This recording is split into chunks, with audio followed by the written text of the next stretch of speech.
Part 1. The Meeting. 3,201 characters. Marina was 41 when she met Anna, and by then she had stopped believing that deep friendships were still possible in adulthood. She used to think real friendship only happened in youth, school hallways, dormitories, reckless years spent over cheap wine talking about nothing and everything. Adults, she believed, only had colleagues, acquaintances, family, nothing more. She was wrong, and Anna proved it.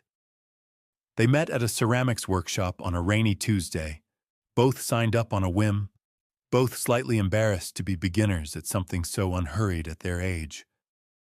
Marina remembered it clearly, Anna's hands covered in clay, a streak of dust across her cheek, laughing at her own lopsided bowl.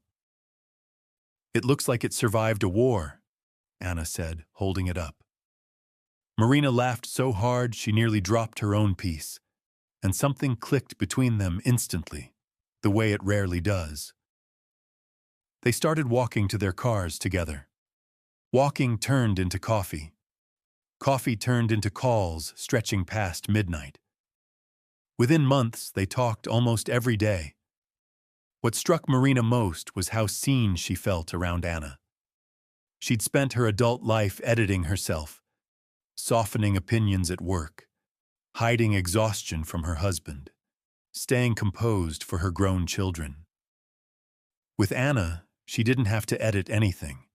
She could say the tired, petty thoughts out loud, and Anna would just nod. "I know exactly what you mean," she'd say, without judgment, without that flicker of quiet superiority some people can't help but show. Anna felt the same.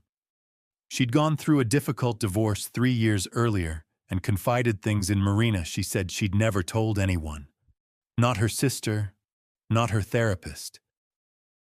"You're the first person who doesn't try to fix me or pity me," Anna told her once, wine in hand on Marina's balcony. "You just let me be a mess." Marina understood, because she felt it too.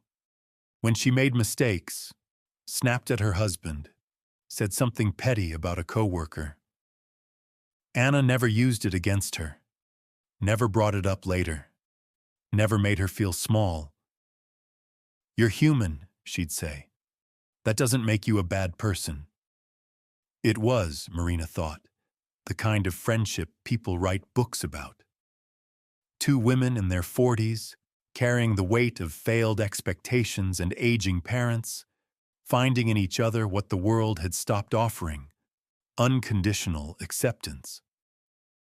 Marina reorganized her life around this friendship without noticing, the way water finds the lowest point without trying. Anna became the person she called first, with good news and bad. She became the measure Marina compared her marriage, her job, her worth against. She told her husband, half joking, she'd finally found her person. He smiled, though something flickered in his eyes she didn't stop to examine. 2 years passed this way. Warm, easy, full of birthday dinners and shared vacations and small kindnesses. Marina would have said, without hesitation, that Anna was the best friend she'd ever had. She did not yet know that somewhere in those same 2 years, something quiet and corrosive had already begun, something she wouldn't notice until it was too late to pretend she hadn't seen it. Part 2. The First Shadow. It started with something so small Marina almost didn't register it. She was at a birthday dinner for a mutual friend, Lydia, sitting at a long table crowded with women she knew well, and some she barely knew. Anna wasn't there that night. Work commitment, and the conversation, as it often does after 2 glasses of wine, drifted toward gossip. "Did you hear about Marina's argument with her sister?" one woman said, not unkindly, more like she was simply passing along information. "Anna told me about it last week." Something cold slid down Marina's spine. That argument had been deeply personal, something she'd shared with Anna in a moment of vulnerability, crying on the phone about a wound going back to childhood. She hadn't told anyone else, not her husband in detail, not her closest co-worker, no one. "Yeah," Marina said carefully, forcing a smile. It was a difficult week. The conversation moved on quickly, the way conversations do, and by dessert everyone had forgotten it. Everyone except Marina. She told herself it was nothing. Maybe Anna had mentioned it in passing, worried about her friend, wanting advice. That was possible. That was, she decided, the most likely explanation, because the alternative was too uncomfortable to sit with. But then it happened again. A month later, a colleague of Anna's, someone Marina had met only twice, made an offhand comment at a group lunch about Marina's complicated relationship with her mother-in-law, a topic she'd discussed with Anna in painful, specific detail during a hard week. The colleague had no idea she was speaking to the very person the story was about. She repeated it as casual conversation, the way people do when something starts to feel like public knowledge.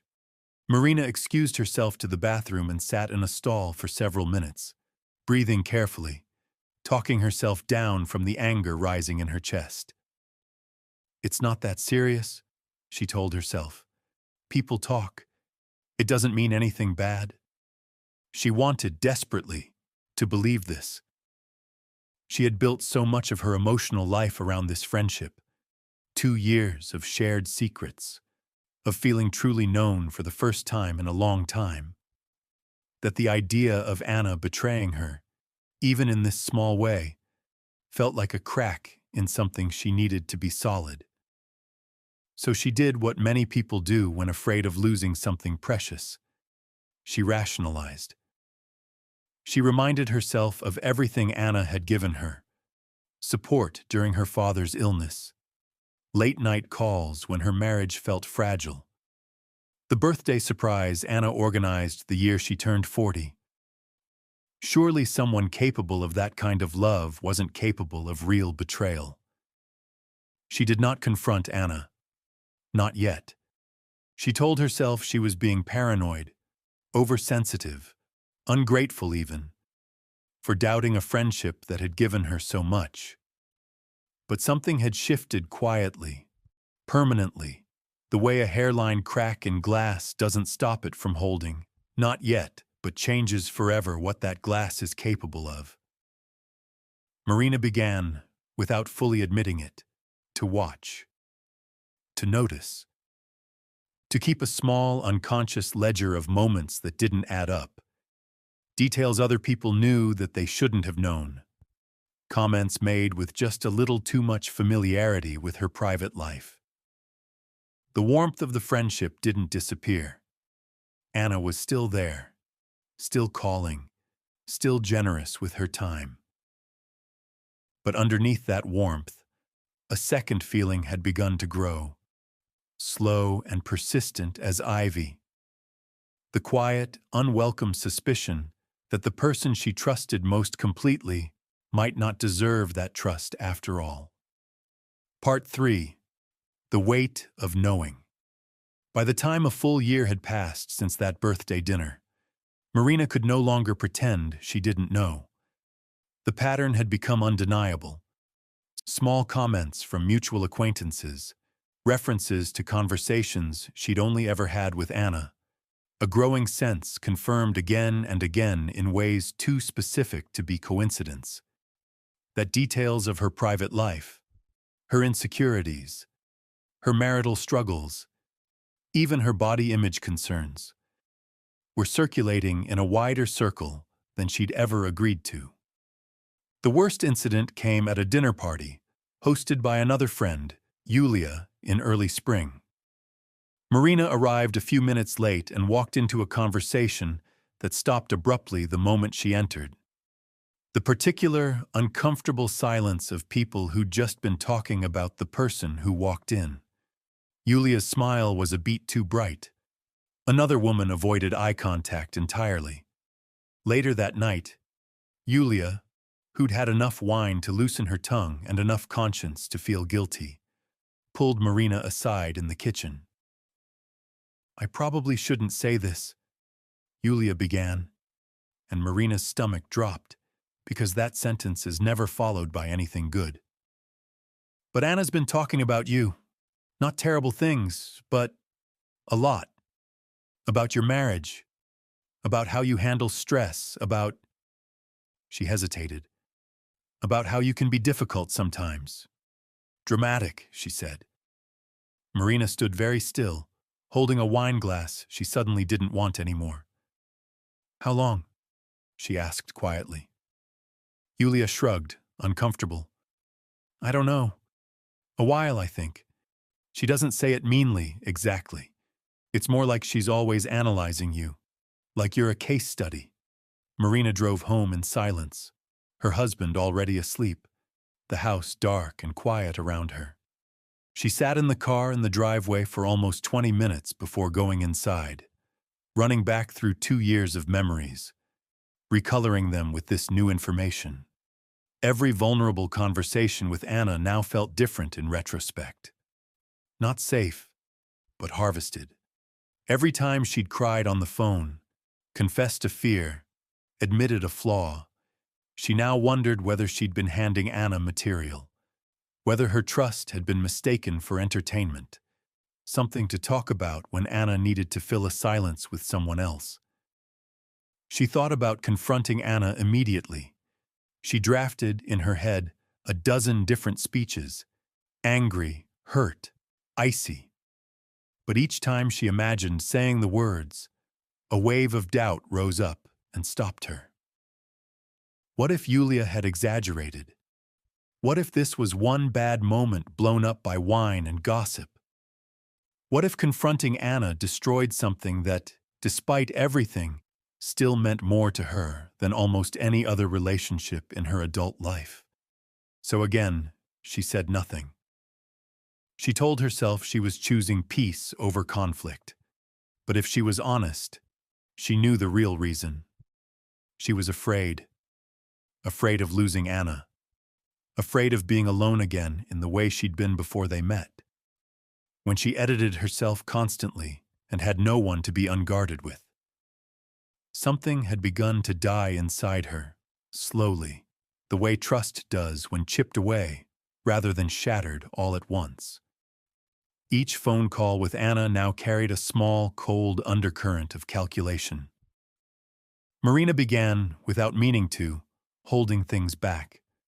She stopped sharing the deepest parts of her week. She smiled through their conversations while quietly grieving the friendship she'd believed in. She still loved Anna. That was the hardest part. She still valued her, still felt genuine warmth when they laughed together. But underneath it all sat a persistent ache, the particular loneliness of loving someone you no longer fully trust. Part 4. The breaking point. The confrontation, when it finally came, wasn't planned. It happened almost by accident, the way most important, terrifying conversations do. Not in a moment Marina had rehearsed, but in an ordinary moment that suddenly became extraordinary. They were at Anna's kitchen table on a Thursday evening in early June, drinking tea after a mediocre dinner, when Anna mentioned, casually, that she'd run into Marina's cousin at the pharmacy. "She asked how you were doing," Anna said, stirring her tea. "I told her about the whole situation with your mother-in-law. She said she'd heard a bit about it already, actually." Something in Marina broke quietly, like a thread finally reaching the end of its tension. "From who?" Marina asked, keeping her voice level. Anna shrugged, not noticing anything wrong yet. "I don't know. Word gets around, I guess." "Anna," Marina said, and something in her tone made Anna look up properly for the first time. "How many people have you told about my mother-in-law? About my marriage? About things I've told you in confidence?" The silence that followed was long and uncomfortable. Anna's face shifted through several expressions. Confusion, then something like recognition, then a defensive tightening around her eyes. I don't... What do you mean? I talk about you sometimes, sure, but not in a bad way. We're friends. That's normal. It's not normal to tell people details about my private life that I only ever told you, Marina said, her voice trembling now despite her effort to stay calm. I've heard this from 3 different people over the past year. 3, Anna. People I barely know, telling me things about my own marriage that I only ever discussed with you. Anna's face went pale, then flushed with something between shame and anger. The particular defensive anger of someone caught doing something they know is wrong but aren't ready to fully admit to. I never said anything cruel, Anna said. I would never talk badly about you. That's not the point, Marina said, and she felt, for the first time in 2 years, genuinely angry rather than hurt. The point is that I trusted you with things I've never told anyone else, and you turned my life into conversation material for people who have nothing to do with it. Do you understand how that feels? To find out that things you thought were safe were actually just circulating? Anna started crying then, which complicated everything, the way tears always do, blurring the line between accountability and comfort. I didn't mean to hurt you, Anna said. I don't even remember saying half of it. It just comes up sometimes, when people ask how I'm doing. I don't even think of it as gossip. I think of it as just talking. But it's my life, Marina said quietly. Not yours to talk about. They sat in silence for a long time after that, the tea going cold between them, both women staring at the table rather than at each other. Marina felt an exhaustion so deep it seemed to reach into her bones, the exhaustion of finally saying something she'd held for over a year, and the emptiness that follows when a long-carried weight is finally set down. I need some space, Marina said eventually, standing up. I'm not saying this is over.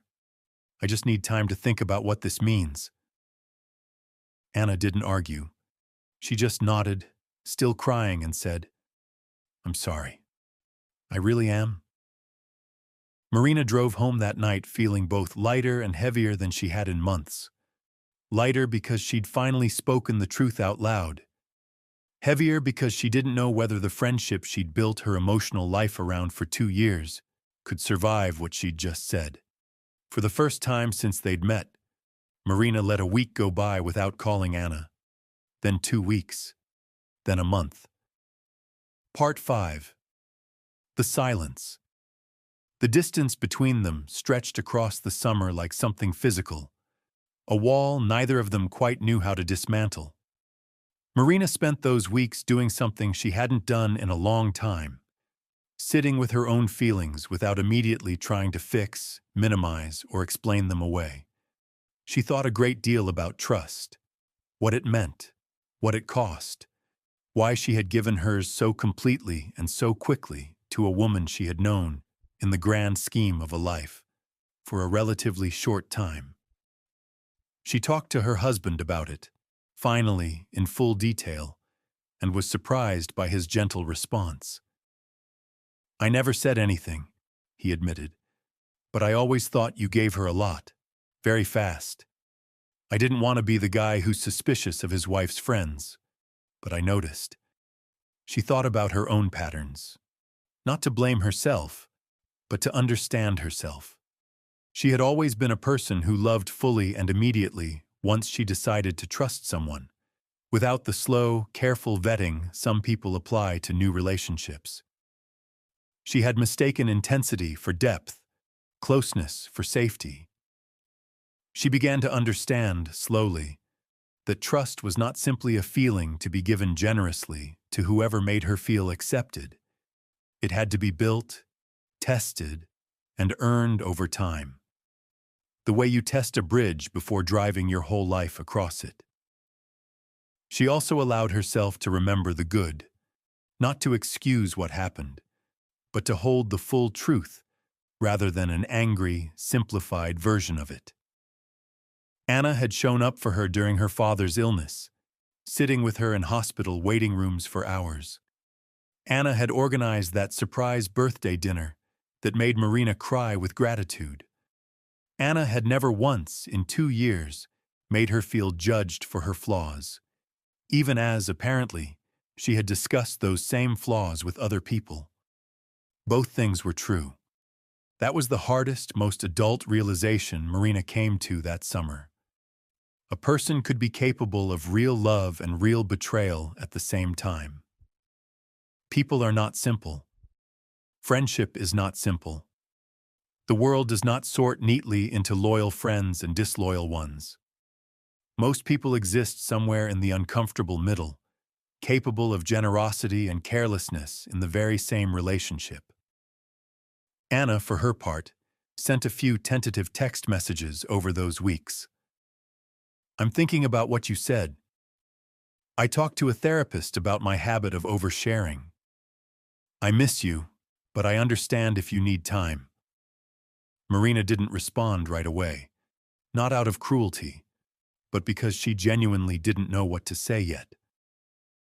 She was still working out what she needed from this friendship going forward, whether it could be rebuilt at all, and on what terms. In late August, almost 3 months after that conversation at Anna's kitchen table, Marina finally wrote back. Not a long message. Just, "Can we meet? I think I'm ready to talk properly now." Anna replied within minutes. Yes, anytime, anywhere. They agreed to meet at the small cafe where they'd had their very first coffee together. 2 years and a lifetime of feeling ago. A detail Marina hadn't chosen consciously, but which felt right once she realized it. Like an unspoken acknowledgement that they were trying to begin again from something closer to the beginning.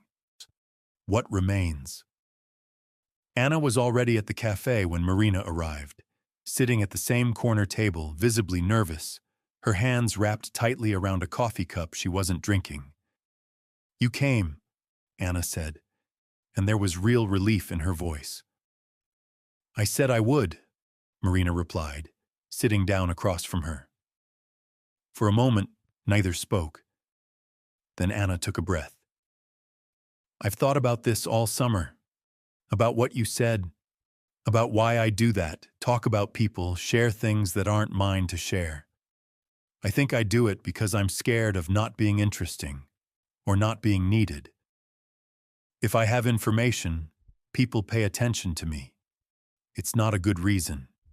It's not an excuse. But it's the truth, and I wanted you to know I've actually looked at it, not just apologized and moved on." Marina listened carefully, watching Anna's face, trying to gauge whether this was genuine reflection or simply a well-constructed defense. "I appreciate you saying that," Marina said finally. "But I need you to understand something too. I'm not the same person I was 2 years ago about this. I love our friendship. It gave me something I didn't have before, and I'm grateful for that, genuinely. But I can't go back to giving someone my whole self without boundaries. Not even you. Especially not you now, because I know what it feels like when that trust isn't handled carefully." "That's fair," Anna said quietly. "More than fair. I'm not asking you to prove yourself with some test," Marina continued. "I'm just telling you things will be different. I'll still tell you things, but maybe not everything, not right away. Not until trust is rebuilt properly, slowly, the way it should have been built the first time instead of all at once." Anna nodded, and to her credit, didn't argue or try to convince Marina to go back to how things had been. "I'd rather have a smaller, more honest version of our friendship than the big, careless version I almost destroyed," she said. "If you're willing to give me that chance." They talked for nearly 3 hours, working through specifics, what Marina needed, what Anna was willing to change. It wasn't a magical, instant reconciliation. There was awkwardness, a few tears, and one long silence where neither knew what to say. And they simply sat together in it, which felt like progress. Nearly a year later, their friendship looked different, quieter, more careful, but also more honest. Marina still loved Anna deeply, but she no longer handed over her whole inner world without pause. She had learned, the hard way, that trust isn't something you owe someone simply because they're kind to you or good at making you feel understood. Trust has to be earned in layers, tested by time. On a cool evening in early autumn, almost exactly 2 years after they'd first met at that ceramics workshop, Marina and Anna sat together on Marina's balcony again, a bottle of wine between them. "Do you ever regret it?" Anna asked suddenly. "Sometimes I wonder if it would have been easier if you just walked away for good." Marina considered the question honestly. "No," she said finally. "I don't regret it. It hurt, and it taught me something I needed to learn. Not just about you, but about myself, about how I give trust. But I don't regret staying, and I don't regret you. I think the friendship we rebuilt with our eyes open is probably more real than the one we had before, when I trusted you blindly without really knowing you yet." Anna smiled, a little sadly, a little gratefully. "For what it's worth, I'm a better friend to you now than I ever was before. Not because I love you more, but because I finally understand what it means to earn someone's trust, instead of just assuming I already had it." They sat together in comfortable silence as the sky darkened. Two women in their 40s who had survived disappointment, distance, and the difficult work of repair, and come out the other side with something rarer than the easy warmth they'd started with. A friendship built not on blind faith, but on truth. The end. Subscribe to the channel, and don't forget to hit like. More interesting stories coming your way.